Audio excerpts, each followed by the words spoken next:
and welcome to The Briefing. We're a co-production of Now This and The Appeal, and thank you for joining us today. Today we are discussing the Cook County Board of Commissioners' recent Justice for Black Lives resolution, which calls to redirect funding for policing and jails into community services. And we're joined by Cook County Commissioner Brandon Johnson. He's a sponsor of the resolution that passed by the board, and by Kevin Blumenberg, a fellow with the People's Lobby, who is incarcerated for 30 years and has been home for the past 7 months. I want to kind of reiterate how important this resolution is in a place like Cook County, which is the second biggest county in America. It has the second biggest police department in America. And you may have been hearing more and more about Chicago police in the past few weeks. Over the weekend, Chicago police shot 20-year-old Latrell Allen. There's no body cam footage so far of this, and it led to renewed policing protests in the city. And Chicago media has really highlighted the unrest and the protests that followed as a reason to delay or ignore calls to divest from jails, prisons, policing, and invest in communities. Instead, the Chicago Sun-Times described the police shooting as, quote, an excuse, quote, for, quote, organized teams to loot businesses. And these stories echo the rhetoric from President Trump, who recently expanded his federal policing program to Chicago and has described the city as out of control by blaming protesters for police brutality during demonstrations in the months since the killing of George Floyd. And then you have Chicago Mayor Lori Lightfoot, who often criticizes Trump's words and actions, but she has also relied on similar punitive, tough on crime messages in her response to the uprisings of the past months. And after the latest unrest, Lightfoot said Chicago would, quote, not spare any expense to bring those who are responsible for looting to justice, describing them as criminals and calling on State's Attorney Kim Foxx to prosecute more arrested demonstrators, even though court watchers report that many of these people have no prior records, right? Lightfoot went so far as to blame Fox's office for not being tough enough on protesters earlier this summer when the protests began. And in the wake of the initial round of protests, Lightfoot herself derided the movement to defund police and reinvest in communities as, quote, a nice hashtag. In recent days, policing supporters have focused on property damage in downtown Chicago and called for increased policing and heavy punishment for looting. Fox responded that she would not go after people exercising their First Amendment rights, and that Mayor Lightfoot and her police allies were unfairly painting many protesters as looters, and that's not the case. Over the past few weeks, the Cook County Board of Commissioners debated and ultimately passed a resolution that calls on Cook County to redirect funds it currently spends on law enforcement towards supportive services, including housing, healthcare, and jobs. The resolution could reallocate some of the $600 million that Cook County annually provides to its sheriff. And Commissioner Johnson described the resolution as the first in a series of steps designed to bring equity, equal protection, and justice to Cook County, the second largest county, again, in the nation. I want to reiterate that that $600 million is in addition to the $1.76 billion that the Chicago police are allocated every year. So we're talking about a major amount of money. Let's start with you, Commissioner Brandon Johnson. So thanks for joining us. Can you welcome? Thanks for having me. Absolutely, anytime. Can you tell our viewers what it is, what's in this resolution and how you got it passed by such a wide margin of 14-1? Yeah, so the resolution in and of itself, as stated earlier, is the first step towards a series of actions that we have to take to reshift our focus away from the failed racist system of policing and incarceration. So we have to make that point very clear. The resolution articulates that incarceration, policing, criminalization, historically, and obviously in the midst of this right now, we're seeing this, has been a tool that has been used as a violent tool against Black people and other marginalized groups. And what that has translated into has been an overwhelming level of spending that has gone into the criminalization of Black people and brown people in particular. It's failed because it's obviously very clear that the amount of money that we spend on incarceration and policing does not translate into safer, more stable communities. Right now in the city of Chicago, we spend well over 4 million, almost $5 million a day on policing alone, while unemployment has reached Great Depression era numbers, particularly within communities that I serve. And so the resolution highlights that. And then it also points us in the direction of what we should do, redirecting money away from this failed racist system into areas that we know can actually transform communities, making jobs available, helping to train folks for the new innovative jobs that are upon us, making sure that people can afford to live in Cook County. Half of Cook County renters cannot afford to pay rent in Cook County. Making sure that we're investing in healthcare, which of course includes mental health care services, where in the southern part of Cook County, there's not one single mental health care facility. The previous administration in Chicago shut down mental health clinics. The current administration, under the leadership of Mayor Lori Lightfoot, has done nothing to ensure that mental health care services will be restored. The last thing that the resolution talks about is making sure that we're investing in transportation and of course, business opportunities for folks who wish to pursue entrepreneurship. So those are just some of the highlights in the resolution. You mentioned this a little bit, but let's talk about the county budget. What does it look like right now, and what do you want it to look like? And how much do you want to reduce the sheriff's budget by? Those are great questions. Yep, those are excellent questions. So right now, again, Cook County is the second largest county in the entire country. We have one of the largest economies in the world. I believe it's the 20th largest economy, where we're going to pass a budget at some point of $6 billion. We spend an enormous amount of money on policing and incarceration. And so what our push is, we cannot afford to have another budget in Cook County that embraces austerity, where you have cuts, these closures, layoffs, while at the same time, we continue to protect the interests of corporations. And so there are going to be tough decisions, of course, that we're going to have to make. But my vision for Cook County's budget is to re-examine the amount of money that we spend on the failed system of incarceration. As the jail population has gone down over the last 10 years, the budget for the jails has increased 26 to 30%. And so we need to capture as much money as possible and direct that money towards healthcare, particularly in the midst of a global pandemic. This is the type of organizing that has been done throughout the globe, but particularly in Cook County, where grassroots organizations have been yelling and screaming out loud that we have to have a new direction. And that's what we're going to be pursuing within the next several months, that our dollars reflect the moment and that the dollars reflect our values.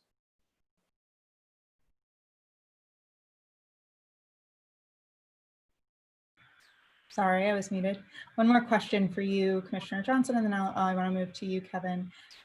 You've described this, Commissioner Johnson, as the first in a series of steps to reimagine public safety. And so what are your most immediate next steps, and what do you hope to accomplish in the next few years more broadly? Like some of this, you know, when we talk about defunding the police and we talk about reinvesting in communities, we're talking both short-term and long-term. So what do you picture? I hear you saying healthcare in the moment of pandemic, huge. What else do you picture as the most immediate next steps, and what do you hope to accomplish in a really long-term view? Absolutely. So the most immediate next steps is that we're going to be working, my team, along with many different organizations, taking a deep dive into the budget of Cook County, particularly the amount of money we spend on jails and incarceration. In the neighborhood in which I'm raising my family, the Austin neighborhood on the west side of Chicago, we literally, Josie, have $100 million blocks. That's the amount of money that we spend investing in incarceration, where on literal blocks, there's hundreds of millions of dollars invested in policing and incarceration. And so the immediate thing that we have to do is examine that budget, look at services that are being administered by law enforcement that should be administered by people out in the neighborhoods, organizations who are pushing to restore communities. restore communities by job training, of course, providing services for mental health care services. In the long term, of course, we want to establish a process where we can continue to look at the numbers and then reimagine how we spend those dollars. The last thing that I'll say is the ultimate goal is we really have to have progressive revenue at the county level. Corporations continue to get tax breaks from Donald Trump, while Jeff Bezos is not paying taxes at all. You have people who are seeking unemployment paying more in taxes than the richest or one of the richest individuals in the world. That's our long-term goal, is to reshift our focus on how we actually prioritize working class neighborhoods, and of course, how we reprioritize the interests of people who are living in abject poverty and a degree of isolation that has yet to be described, I think, in the most obvious ways. Thank you so much, Commissioner Johnson. Kevin, I want to go to you. Thank you so much for joining us. I'm going to unmute you. Can Kevin hear me? You want to unmute?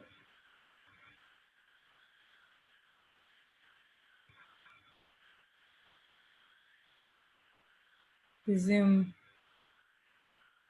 Zoom troubles of live shows.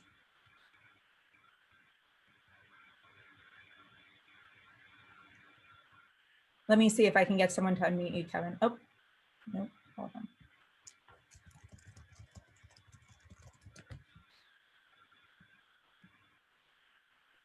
Can you hear me now? I can. Can you hear me? Thank you so much. All right, Yep. thank you. Thank you so much for joining us. And thank you for having me. So you've been home for the past several months, 7 months, is that correct? Yes, ma'am. And you spent about 3 decades incarcerated. Yes, ma'am. Based on your experiences, of which, you obviously have a lot of wisdom to impart, what kind of resources and support would have helped you that the county could have provided, avoid spending 3 decades in prison, and what kind of services and investment do folks need in the communities where you were raised and where you live now? Okay, well, I believe that our people perish because of lack of knowledge. And so that lack of knowledge is also rooted in lack of resources in the community. What I've learned over the years is that when you're trying to redirect your life in terms of making forward progress in positive ways, then you have to be able to occupy your time in constructive ways. So for me, what I believe is that if I would have had other programs, other social programs that were established in my community, where I was able to occupy my time in a constructive way, then it would have put me in a position where I probably could have made better choices, better decisions. I believe that our decisions today can determine our future tomorrows. And that's why it is so important for people to get on board with the direction that we're trying to go in. This is not just about commissioners deciding to vote on a resolution. People are demanding that better choices are made with a different set of priorities. People are organizing and fighting for the redirection of how government spends their money. And so what I've also learned over the years is as I went through my own personal transitions is that if you have programs set in place, like for me, I took advantage of programs like anger management, cognitive behavior programs such as Thinking for a Change, behavior change. These programs gave me tools to allow me to be able to express myself in a way where when I didn't have these tools, I did like most young people. I lashed out, I was angry, I was frustrated, and you're seeing that happen right now in the city of Chicago. It's prevalent throughout the city. People are frustrated and they don't really have the tools they need to really know how to express themselves.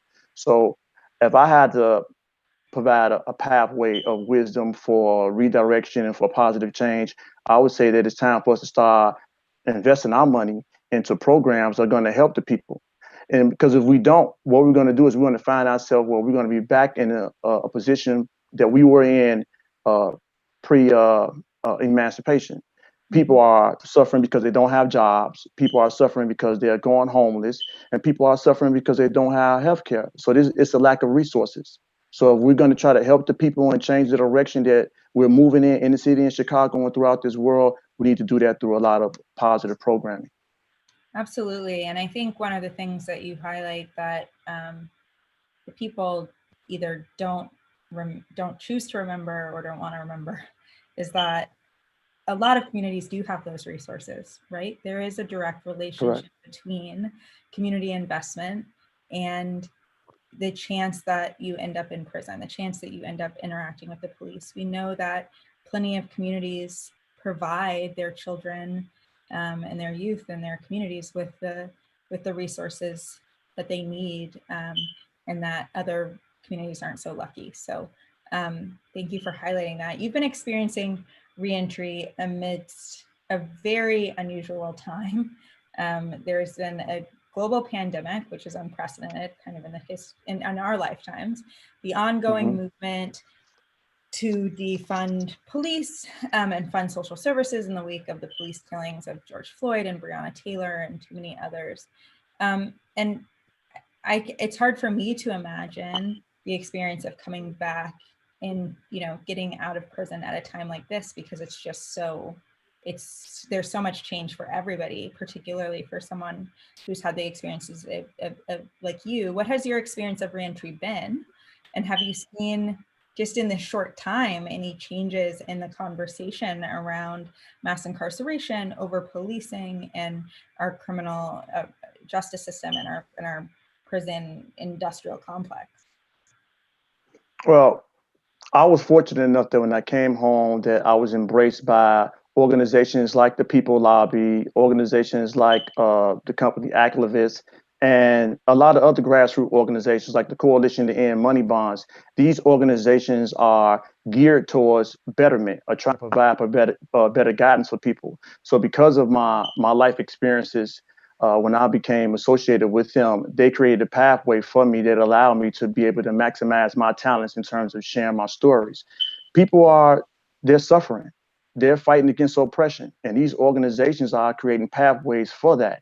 So it's been a struggle, but they've made it a lot more easier because we're banding together. And we are hoping that other people get on board with us, such as when we do Texting Tuesday, to get in contact with their commissioners, to get in contact with the people who have power in their communities that can help us redirect this change, or at least help facilitate it, because it's needed. Mm-hmm. I think for a lot of people who get out of prison, they don't necessarily want to be advocates. They want to just live a normal, peaceful life. They want to, they like getting involved in community work and stuff isn't necessarily what everybody chooses to do when they leave prison. People obviously make all kinds of different choices. What led you to your advocacy, and what would you say to folks who want to get involved, especially in Cook County, and learn more about this kind of work? What led me to this line of work is that I suffered, and I want for myself what I want for my people. So I understand what the people in Chicago are going through, and I understand that people think that in position of power think that they can use punitive measures to try to punish people up out of the situation. But that's just individuals just trying to deal with the effect and not the cause. The cause is that we have lack of resources in these communities. And so I'm not lost from that. I know what it feels like to be hungry. I know what it feels like to feel like you're in the fight alone. I know what it feels like to not have educational programs there. So because of all the things that I've suffered through, it allows me to be able to relate to the people that's in this village. They represent me. They represent you. These are our kids. This is their future. And so what I'm starting to see is that people are saying that they don't care about these people. They're making them feel like they're hopeless. And so that's why they're responding and reacting the way that they did. And so because I got tired of suffering and I wanted something better for myself, better for my future, better for my family and friends, I started to take inventory of myself and started to look for ways in which I could better myself. And so I read a lot of books, and the more books that I read, it allowed me to revise my level of thinking about what did I want to do. And because I took advantage of programs that were available, as I spoke on earlier, like anger management, these things gave me tools that helped me put me in a position where I say, you know what? Well, what I want to do is I want to pay it forward. I want to be able to help these people. So coming home even in this crisis of this pandemic, even in the crisis that we're suffering through in the city of Chicago, organizations like the People Lobby and other youth organizations that are banding together and asking that a different set of priorities are put on the table. It's like I walked into like the perfect situation because I can speak for them and when they can't speak for themselves. And so even you, Commissioner Brandon, and other people, like-minded people that are on board with us, that are helping to try to push for this change, is like, it's beautiful, it's wonderful, because we understand that we're not in a position where we want to punish people. We are in a position where we want to try to help people and praise people through positive measures. Right now, this is 2020. The prison population is at its lowest in 30 years. So why are we still taking money, billions of dollars and millions of dollars, and directing them towards programs that are proven to be ineffective? The definition of insanity is an individual who constantly does something over and over again and expecting different results. Commissioner Brandon is not insane. I'm not insane. People of the organization of the People's Lobby, the Coalition to End Money Bonds, and all these other young youth organizations, the company activists, they're not insane. So that's why we're pushing so hard for redirection. Because the only way wisdom dictates that is, if something is you've been trying for 10, 15, 20, 30 years is going wrong, wisdom dictates that positive change is needed. And the only way positive change can be facilitated is if we take the time to invest our money and use our power as a collective group to get on top of our commissioners and the people in power and say, hey, listen, we're demanding that you start redirecting funds towards these programs, because what you've been doing for the last 30 years, it ain't working. And so if the prison population has dropped over 30 years, I mean, you don't need to be investing a whole bunch of money into prisons. You need to be investing money into programs that are going to provide people with jobs. You need to be investing money into programs that are going to provide people with a better level of education. You're going to be putting people in a position where they can provide health care for themselves and mental health care as well. Why are we not doing that? Why is money not being invested into these programs that can help people where you won't need prisons no more? Right. I want to, yeah, thank you so much for that, Kevin. I want to ask a couple questions to both of you. Let's start with Mayor Lightfoot's recent comments on demonstrators and her calls to increase the number and severity of prosecutions against people arrested in the protests. And then along with that, her refusal to consider serious cuts to the $1.68 billion Chicago police budget. How do you guys view these comments? You know, what's your response to them? And how do you think that they stand in the way of major progress in a place like Chicago, where the police have had a history of police brutality, wrongful prosecution, wrongful arrest, child murder, right? I mean, the history of Chicago police has been a deeply disturbing and rough one. Yeah, I think you laid it out, you know, pretty succinctly. I think the first thing is we have to acknowledge the fact that the fifth floor in the city of Chicago has long had a history with policing and incarceration that has been a detriment to our communities, particularly Black and brown neighborhoods. So you had one daily who said shoot to kill. The other daily was complicit in the torturing of hundreds of Black men and brown men. You had another mayor who covered up the murder of a child. You have this particular mayor that is working with Donald Trump's troops and raising bridges to prevent folks from exercising their political right. This is a failure of generational failure of mayors on the fifth floor, including this one, that refuse to hear the cries of people, and they continue to acquiesce to the interests of corporations and mass incarceration that has been devastating for our communities. A really fascinating study looked at Black males born in the late 70s and early 80s. So that's my cohort. Those of us who are in our early 40s to late 30s. 1 in 4 of us were sent to prison by the time we were 30. 7 in 10 of us were sent to prison by the time we were 30 if we did not graduate from high school. You're not going to convince me that everybody that was born in the time period in which I was born is just predispositioned to crime. That was intentional. And so what we have to do in terms of our next steps, we have to reject the racist, white supremacist policies that have continuously harmed and been of a detriment to our people. And that includes this mayor. Her acquiescing to Donald Trump is one of the greatest offenses that we have seen in her entire administration. To call out Black people in the midst of our most desperate state, where unemployment has reached Great Depression era numbers, you have a virus that's killing us. And the only thing that she can criticize is the pain and the frustration that our people are experiencing. What she should be doing is going after her advisors like Ken Griffin, who are poured millions and millions of dollars into closing schools, into shutting down mental health clinics. She needs to be challenging those individuals to pay their fair share in taxes so that we can end this massive exodus or removal of Black people from the city of Chicago, that we can end the disinvestment and the defunding of our public school systems. She should be more outraged by the fact that a failed criminal system continues to harm our people. She should be more outraged by that system and those that protect that system than individuals expressing their frustration. Absolutely. Kevin, do you have thoughts on this? Yes, I'll agree with the commissioner 100%. And what I would add to that is that I think that it's the same old, same old.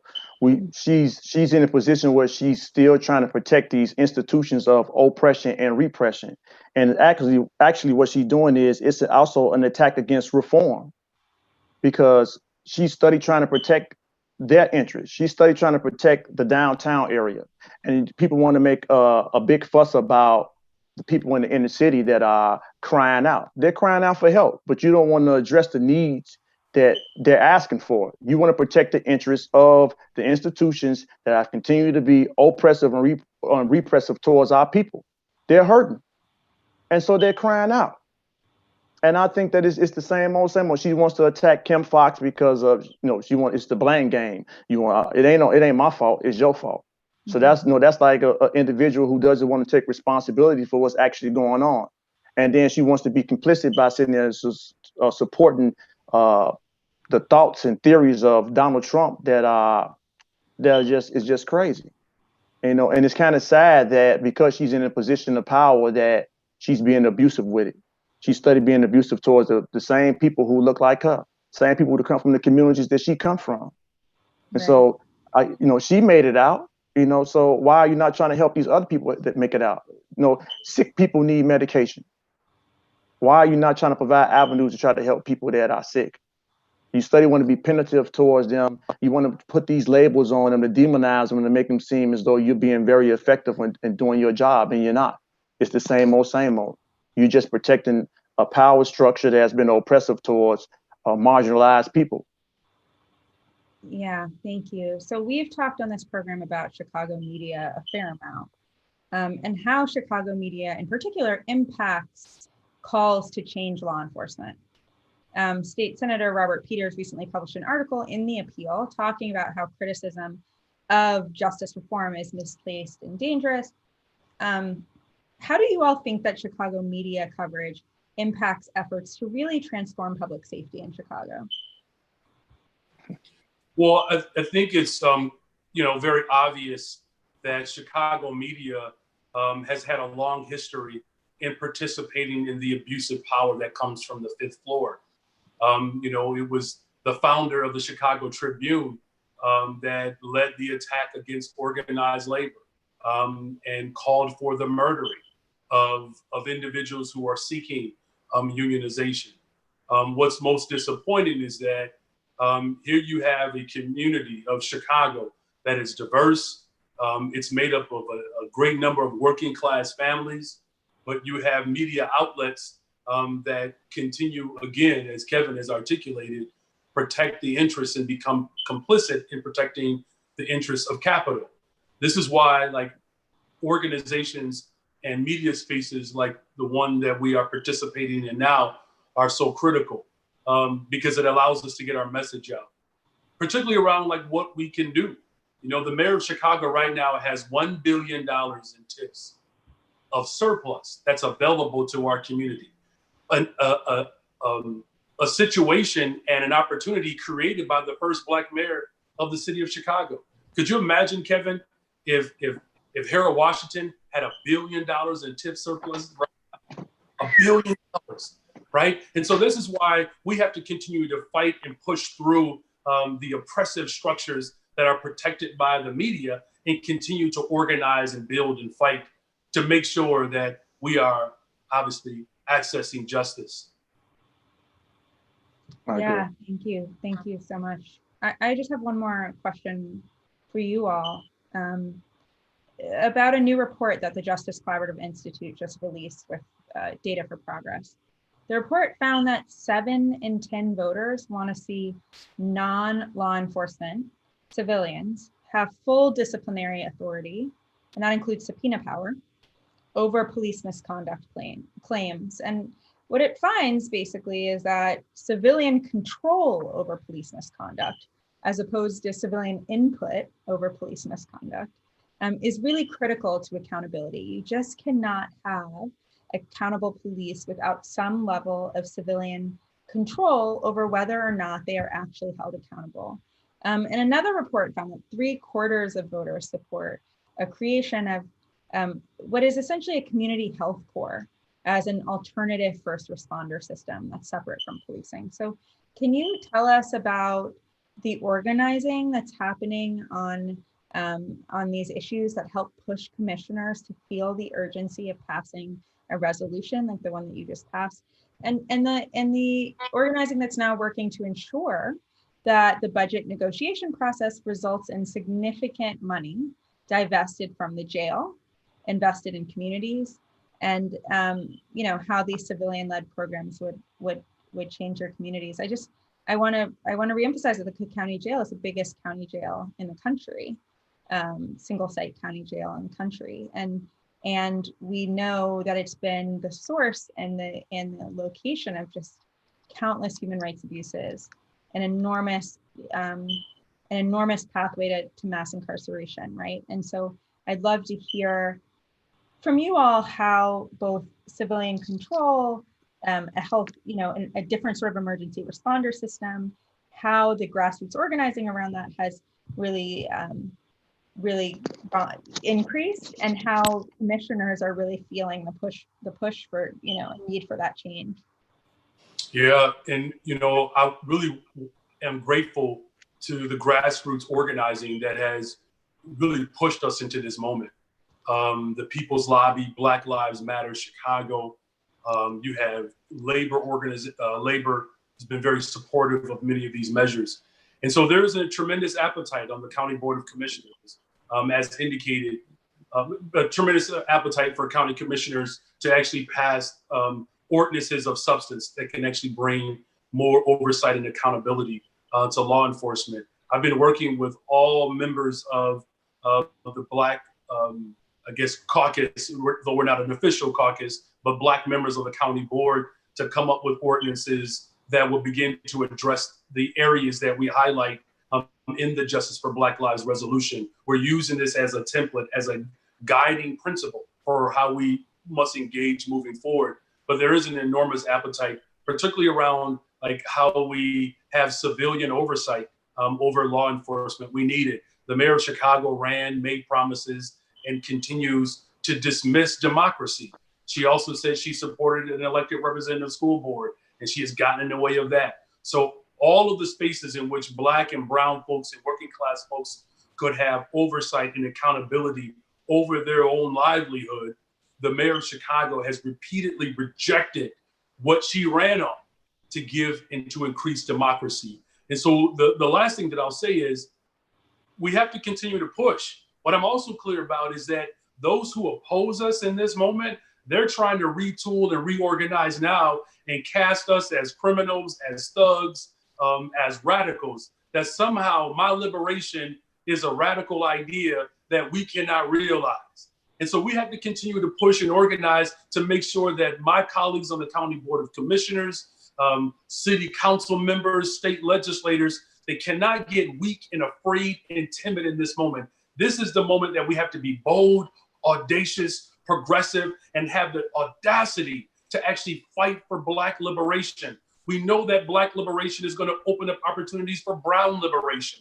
And so that's why everything that we do, has to be directed towards increasing opportunities for jobs, making sure that folks can have access to housing, making healthcare a human right, transportation, and then of course we got to make sure that we're fully funding our schools so that opportunities that Kevin did not get and other families actually receive those things. Thank you so much, Commissioner. Kevin, I want to give you the last word. I believe that accountability is necessary. Accountability is only a measure that is set in place to make sure that people are doing the right thing. And so what's wrong with that? When we talk about Black Lives Resolution, that means we are looking for a change because the things that have been going on that have been affecting the Black people's lives, it ain't right. And so we're trying to come up with positive measures to make positive change. And this positive change can be like a ripple effect, like the commissioner said. It's going to be a ripple effect not only in the Black communities, but in the brown communities and even in the other poor communities where people are being marginalized and oppressed. What's wrong with that? Organizations like the People Lobby have been on the front line fighting for this. And so for people to want to demonize them for fighting for change, then hey, shame on them. Because how you going to criticize somebody that's trying to do better for somebody else that's suffering? What's wrong? No, I mean, how you going to criticize somebody for that? These grassroots organizations, these little young organizations, the Black Lives Matter movement, they're all coming together because they're tired of suffering. They're tired of hurting. And so we're asking everybody to get on board with us. And if you want to help us over at the People's Lobby, fight for this positive change, then what I'm asking you to do is to go to BIT, all small capitals, bit.ly/JBLIVES,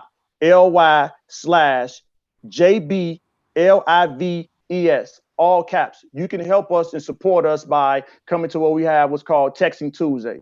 You can help us and support us by get in contact with your commissioners so we can get everybody on board to push for this positive change because it is needed. And it's going to be a residual effect for everybody. It's all about us all trying to be positive and work towards solutions, positive solutions that are going to help our city and going to help our people. We need to start reinvesting money into our people. So get on board with us, get on top of your commissioners, and help us when it comes to Texting Tuesday because we're fighting for change. And I thank you for giving us this outlet to be able to share our energy with everybody out there in the world who's also looking to try to push for positive change in our city and in our community. So thank you. Thank you so much, Kevin Blumenberg and Commissioner Brandon Johnson. We're joining us from Cook County. We really appreciate you taking the time, and we're excited to see what happens with the resolution. So thank you so much.